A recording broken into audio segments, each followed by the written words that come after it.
करते हैं। इसका टोटल एस्टिमेटेड लगा अगर देखा जाए तो बेसिकली वैसे तो हमारे पास बांस खुद के हो जाते हैं, घास भी लगभग हमारी खुद की हो जाती है। अगर ये सारी चीज़ें हमें लेनी भी पड़े तो लगभग 1 से 1.5 लाख रुपए की अनुमानित लागत 1 एकड़ की होती है और ये लागत लगभग आपकी 5 साल तक चलती है। तो 1 साल की लागत लगभग आप 1 एकड़ के पीछे 30,000 के समथिंग समझते हैं। तो वो हमारी लगभग 1 से सवा लाख रुपए के आसपास टोटल 2.5 एकड़ में लागत होती है 1 साल की। और अगर हमारा और भी इन्वेस्टमेंट जोड़ लें जैसे कि लेबर है या हमारा अपना खुद का खर्चा है, ये सब चीज़ें क्योंकि किसान काउंट नहीं करता कभी, पर इन सब को भी काउंट कर लें तो लगभग 3.5-4 लाख के आसपास का हमारा ये खर्चे का बजट जाता है। और अगर हम ग्रॉस प्रॉफिट की बात करें तो 15-16 के ऊपर हमारा ये फिगर होता है ग्रॉस प्रॉफिट का। नेट प्रॉफिट की बात करें तो 11 से 12 लाख रुपए तक का हमारा फिगर टच होता है 1 साल का 2.5 एकड़ ज़मीन से। और बाकी और वर्टिकल से भी हमारी आमदनी होती है जैसे कि हमारा मिल्क का भी है, वर्मी कंपोस्टिंग का भी है और भी चीज़ों का भी है। तो इस तरह से हम लगभग 12 से 15 लाख रुपए के आसपास की आमदनी को टच करते हैं 1 साल में।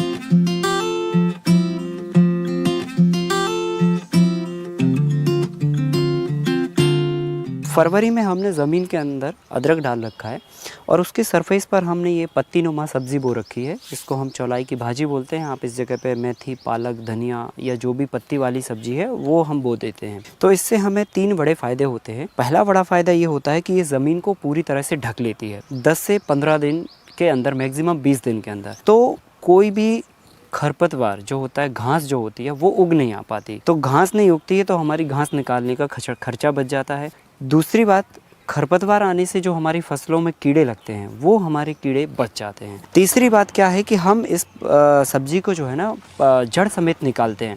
तो जड़ समेत निकालने में भी क्या बेनिफिट होता है कि हमने चूँकि 2 इंच के नीचे अदरक लगा रखा है, अगर हम इसको काटते हैं, निकालते नहीं हैं जड़ समेत, तो इसकी जड़ें अदरक की जड़ों तक टच करेंगी तो अदरक की फसल कमज़ोर हो जाएगी। तो हम क्या करते हैं, इसको जो पौधे बड़े बड़े हो जाते हैं उन पौधों को निकालते जाते हैं। तो उससे क्या होता है कि मिट्टी में बार बार निदाई गुड़ाई हो जाती है, क्योंकि पौधा जैसे आप निकालेंगे मिट्टी उखड़ेगी तो ऑक्सीजन और धूप बराबर मिट्टी में जाएगी, तो नीचे का जो पौधा होगा वो और हेल्दी होगा। तो हमारी निदाई गुड़ाई का इससे खर्चा बच जाता है और डे टू डे हमारी इसमें इनकम जनरेट होती रहती है।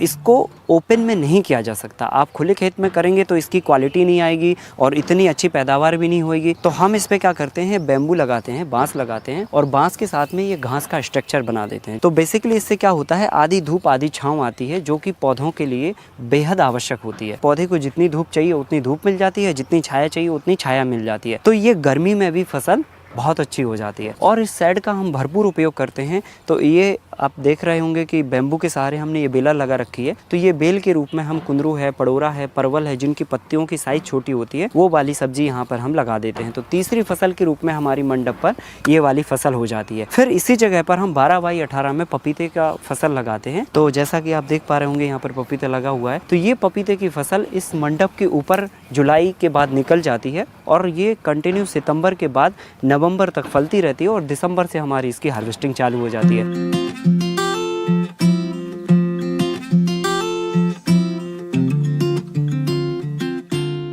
तो मार्च से इसमें हमारी इनकम चालू होती है। तो मार्च से लेकर जुलाई तक हमें डे टू डे भाजी इनकम देती है। फिर उसके बाद हमारी देख पा रहे होंगे आप, अप्रैल का महीना है और अभी ये फसल हमारी चालू हो गई। तो अप्रैल से लेकर नवंबर लास्ट तक हमारी ये वाली फसल कंटिन्यूसली चलती जाती है। फिर उसके बाद हमारा अगस्त के महीने में एक मुश्त मैच्योरिटी के रूप में हमारी अदरक आ जाती है। फिर उसके बाद दिसंबर के महीने में हमारा पपीते की फसल मैच्योर हो जाती है और दिसंबर और जनवरी 2 महीने हम पपीते की फसल को हार्वेस्ट करते हैं। तो पूरे साल मार्च से लेकर फरवरी तक हमारी फसल का इनकम का रूटीन इस मॉडल से बना रहता है।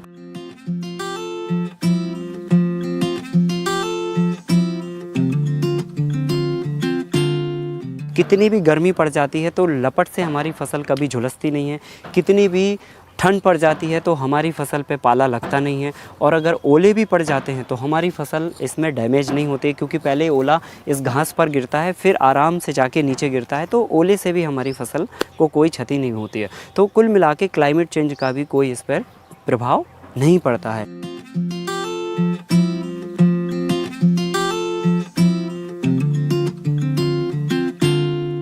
बेसिकली देसी बीज में रेजिस्टेंस पावर काफ़ी अच्छा होता है, तो बुरी परिस्थिति में भी मौसम के वो अच्छे सर्वाइव करते हैं और अच्छा रिटर्न्स देते हैं और लंबे समय तक फलते हैं, और बीमारियां और रोग भी नहीं लगते हैं उसमें।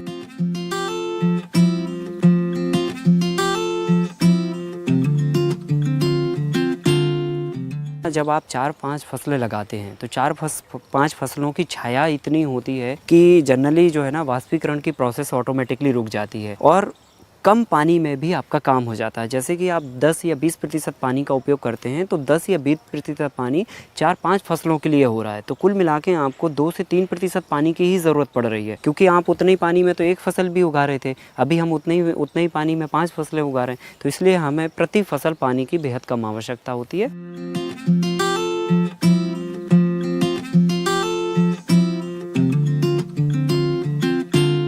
अधिकतम फसलों में उड़ने वाले कीड़े लगते हैं। उड़ने वाले कीड़े जो है ना अंडे देते हैं, फिर जो है ना रस चूसने वाले उससे कीड़े पैदा होते हैं, और फिर वो कीड़े फसल को क्षति पहुंचाते हैं। तो हमें बेसिकली उड़ने वाले कीड़ों को कंट्रोल करना होता है। तो उड़ने वाले कीड़ों को कंट्रोल करने के लिए हमने, आप देख रहे होंगे, क्रॉप गार्ड बीच बीच में फसलों में लगा रखे हैं। तो ये एक तरह की किस्म की एक पीला पुट्ठा होता है या ब्लू कलर का पुट्ठा होता है, जो कि फूल के कलर के माफिक होता है। तो इसमें हम सरसों का तेल और जो है गुड़ लेकर हम इसका पूरा दोनों तरफ इस पे चिपका देते हैं। तो जो फ्लाई करने वाले कीड़े होते हैं वो कलर को देखकर आकर्षित होते हैं, और जैसे ही उस कलर के पास जाते हैं फूल समझकर, तो वो जाके उसमें चिपक जाते हैं, उनके पंख उसमें लिपट जाते हैं, और फिर वो बाहर नहीं निकल पाते और पॉपुलेशन भी जनरेट नहीं कर पाते हैं। तो इस तरह से हम फ्लाई करने वाले कीड़ों को इस तरह से भी हम कंट्रोल करते हैं।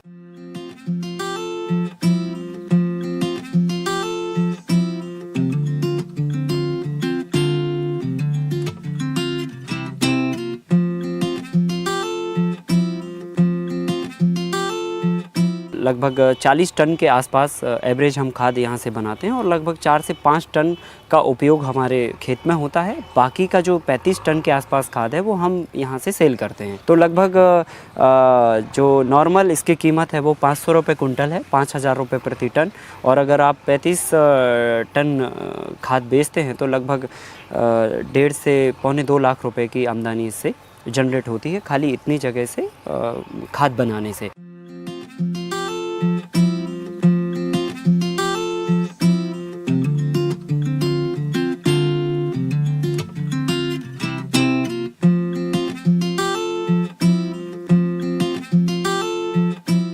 अगर ये मॉडल वो मार्जिनल फार्मर्स इसको अडाप्ट करते हैं तो मुझे लगता है कि कम खर्चे में ये काम किसान आसानी से कर सकता है, और 1 या 2 एकड़ की लैंड होल्डिंग में से बहुत आसानी से सहजतापूर्वक वो अपने परिवार के साथ इसको चला सकता है।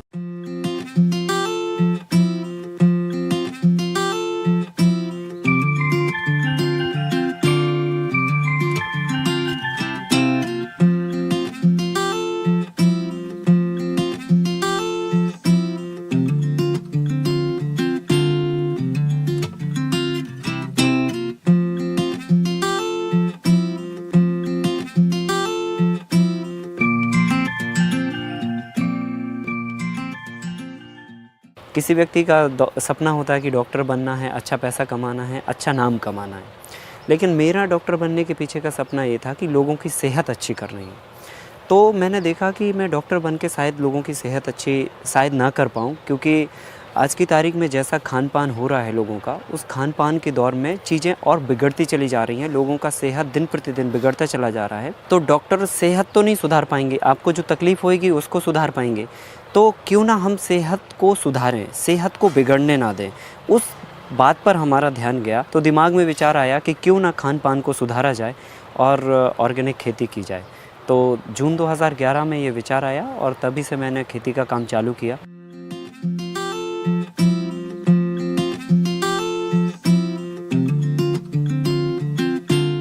पे 27 और 28 तारीख को एवरी मंथ हम सेशन आयोजित करते हैं, जिसमें पूरे देश भर के किसान यहाँ पर पार्टिसिपेट्स होते हैं और प्रैक्टिकली हम चीज़ों को दिखाते हैं उनको और थ्योरी समझाते हैं। देसी बीज बैंक के महत्व को समझाते हैं, जैविक खादों के महत्व को समझाते हैं, देसी गाय के महत्व को समझाते हैं और प्राकृतिक खेती से हम कैसे उत्पादन ले सकते हैं और खर्चे को कम कर सकते हैं, मल्टी लेयर फार्मिंग क्या, इन सब विषयों पर हम 2 दिवसीय कार्यशाला निःशुल्क आयोजित करते हैं।